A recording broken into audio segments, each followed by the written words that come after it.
সকল ভিউয়ার্সদের অনেক অনেক স্বাগত।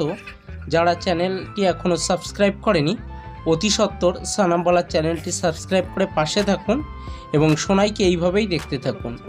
সোনাই আমাদের ডাকনাম দিয়েছি আমরা সবাই এবং ভালো নাম সানামবালা। আজকে আমরা আলোচনা করব, তার আগে আরেকটি কথা বলে নেই, এখনও যারা চ্যানেলটি সাবস্ক্রাইব করেনি অতি সত্বর সাবস্ক্রাইব করে আমাদের সঙ্গেই থাকুন, দেখতে থাকুন। সোনাইকে ভালো লাগলে অবশ্যই পাশে থাকুন ভালোবেসে। আমরা মাঝে মধ্যে সোনাইকে নিয়ে চলে যাই বিভিন্ন জায়গায় ঘোরাফেরা করতে।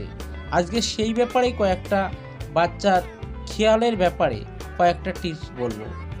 বাচ্চাকে কয়েকটি উপকরণে রাখুন, তাতে বাচ্চার মন মেজাজ দুই ভালো থাকবে, চঞ্চলে খিটখিটে এইরকম থাকবে না। কেননা আমরা মাঝে মধ্যে গড়িয়া থেকে চলে যাই বিশ্ববাংলা, কখনো কলকাতার বিভিন্ন প্রান্তে সবুজ গাছপালায় ঘেরা এমন জায়গাগুলো, ঢাকুরিয়া পার্কে, বিভিন্ন রকম পার্কে যেখানে বাচ্চাদের অ্যালাউ আছে এবং সবুজ গাছে ঘেরা। যেমন বিভিন্ন ফ্ল্যাট বাড়িতে চার দেওয়ালের মাঝে যে বাচ্চারা আটকে থাকে, বেশিরভাগ ক্ষেত্রেই দেখা যায় মেজাজ খিটখিটে এবং তাদের বলিষ্ঠমান বিভিন্ন রকম শরীরের তরতাজাটাও তেমন থাকে না, মাথাও চনমনে থাকে না। তেমনই আরেকটা জিনিস লক্ষ্য করা যায়, স্যাঁতসেঁতে যারা ফ্ল্যাট বাড়িতে বিভিন্ন রকম বাড়িতে থাকে, স্যাঁতসেঁতে বাড়ি, তেমন জায়গা থাকলে বাচ্চার ঠান্ডা কমতে যায় না। তেমনটা আপনারা লক্ষ্য রাখুন যে এমনটা যেন না হয়। যেমন স্যাঁতসেঁতে জায়গা, চার দেওয়ালের ভেতরে, অবশ্যই যারা চার দেওয়ালের ভেতরে আছেন ফ্ল্যাট বাড়িতে বন্দি, সকালে বিকালে একটু বাচ্চাকে ঘুরতে বেরোন, তাতে তার মন মাইন্ড দুই ভালো থাকবে।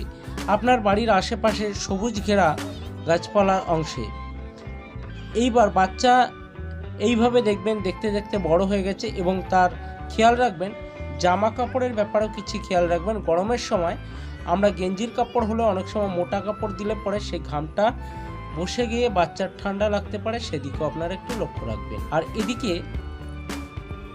বাচ্চার প্রতিটা জিনিসে আপনাকে লক্ষ্য রাখতে হবে। ঘেমে গেলে সেটা লক্ষ্য রাখতে হবে। আমরা শীতের মরশুমে গেছিলাম, এখানে হালকা তখন সন্ধ্যা ঘুরে আসছে, হালকা শীত শীত পড়বে, তেমন সময় গেছিলাম, না শীত না গরম, তাই আমাদের কোনো অসুবিধা হয়নি।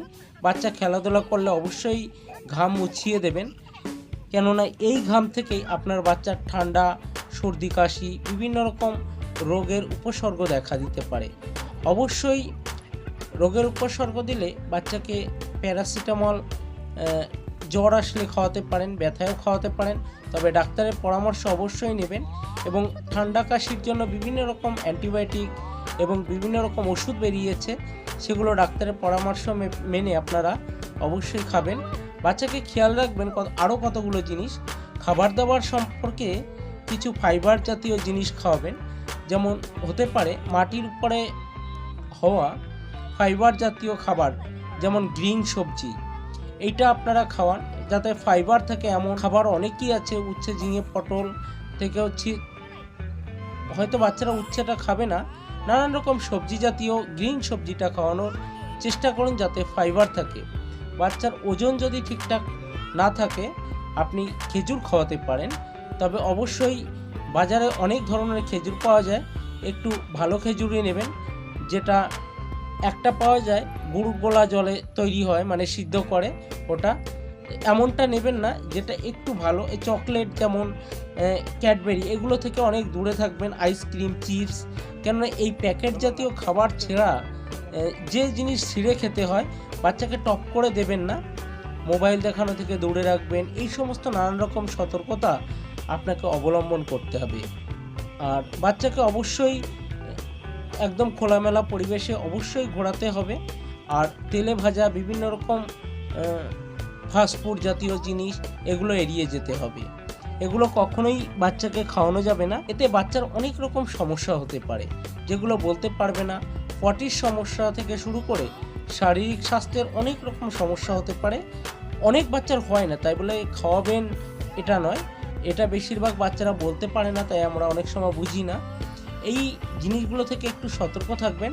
আমরা প্র্যাকটিক্যালি বাচ্চা বড় করতে করতে যে অভিজ্ঞতার শিকার হয়েছি, সেগুলো আপনাদের সঙ্গে আমরা শেয়ার করলাম। আর বাচ্চাকে কিছুক্ষণ পর পর জামা ড্রেসপত্র চেঞ্জ করে দেবেন, কেননা এরা একটু নিচে ঘোরাফেরা করে তাই নোংরা হয়ে যায়। এক্ষেত্রেও কারো হাতে দিলে বাচ্চার কোথাও আঘাত না লাগে এগুলো লক্ষ্য রাখতে হবে, কেননা অনেক সময় বাচ্চারা বলতে পারে না। এগুলো কিন্তু আপনারা মা বাবা অবশ্যই প্রত্যেকে খেয়াল রাখে আমরা জানি, তবু আমরা একটু আলোচনা করলাম, বন্ধুদের সঙ্গে শেয়ার করলাম।